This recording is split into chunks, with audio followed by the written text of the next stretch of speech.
Look, particularly as Jeremy and I have got commitments that mean that we can't stay for the full hour, I want to make my comments fairly brief so that we can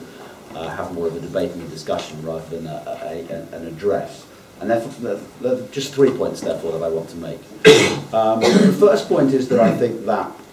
notwithstanding the fact that this coalition has come into being in very particular economic circumstances, which mean that we should not necessarily take a read across that the Liberal Democrats have changed so much that every time we get into government in the future we're going to want to cut public expenditure by 25%. I think the party does deserve some credit from my perspective in the way that it's dealt with coalition, in the way that it has recognised the challenges that there are in the current economic environment,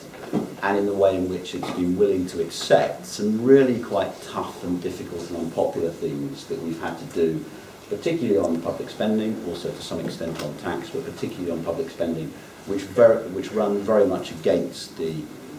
natural propensity of the Liberal Democrats for a long period of time to emphasise investment in public services and to be pro-spending rather than pro-savings within the public sector budget.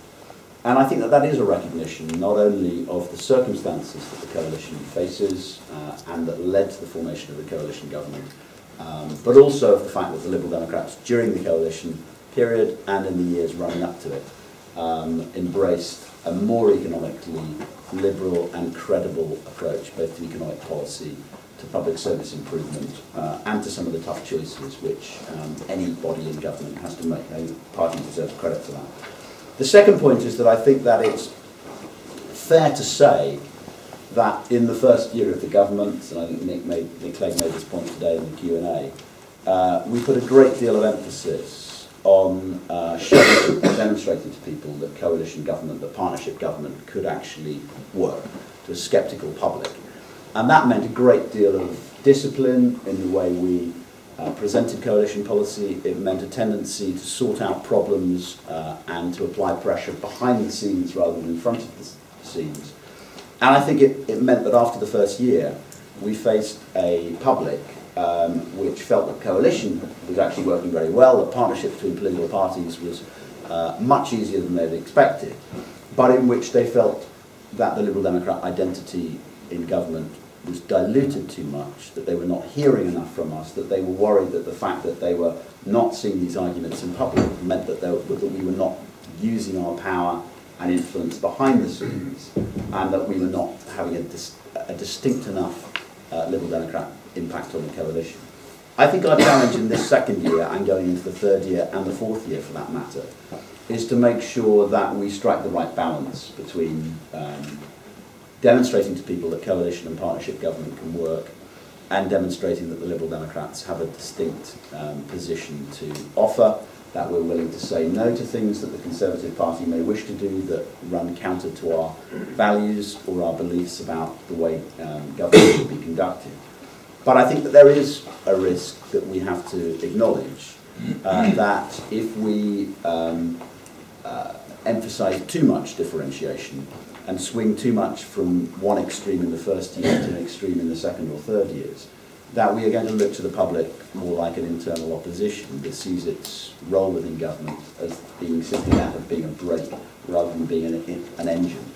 And I think that there clearly are some things in government that we will want to put the brakes on. There are clearly some directions that the Conservative Party might want to go that we would not want to follow. But I see this opportunity, not just for us as Liberal Democrats, but from the perspective of the public wanting to see us deliver in government, as one that is much more than about being a brake. And I think we need to use the time in government to be an engine of ideas and to take the responsibility that comes with government. And that isn't only because I think that that's important from a public perspective. It is that if you're in a coalition government, a partnership government, you have to be able to win influence and win the consent of your partners for the policies that you want to see by having a sensible and constructive relationship with them, and not one in which you view them as punch bags, and not one in which you spend all your time throwing stones. I think the third and last point that I would make is this.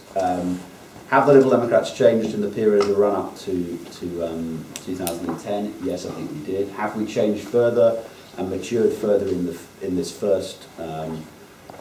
stressful year in government? Yes, I think we have.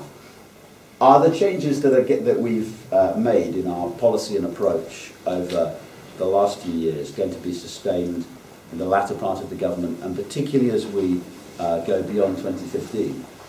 I think inevitably that depends, not only on the lessons that the party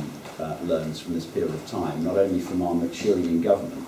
but also about how successful that process is, and the extent to which we in government manage to use our period, not just to sort out some of the economic mess, but to deliver on the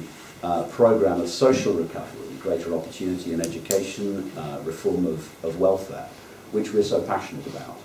When political parties move away from what has been their natural centre of gravity, the risk is that they return to that centre of gravity if that process is not perceived to have been a success at the end of the period where people evaluate it. And I think what we've seen with the Labour Party having moved under Blair is that because the latter parts of that period of time are associated with failure over Iraq, a sense that the government did not achieve over some of its social policy objectives, the natural tendency of the Labour Party has been to drift back towards where they were under Blair. And the challenge for those of us of a more Orange Book tendency, who believe that some of the changes in the party over the last 2 years have been a good thing,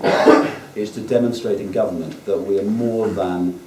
competent economic managers, but that we can also use our time here to deliver on the social policy programme of the government. And if we simply conclude our period in government after 4 or 5 years, having sorted out some of the economic mess, but having made no progress in making Britain a fairer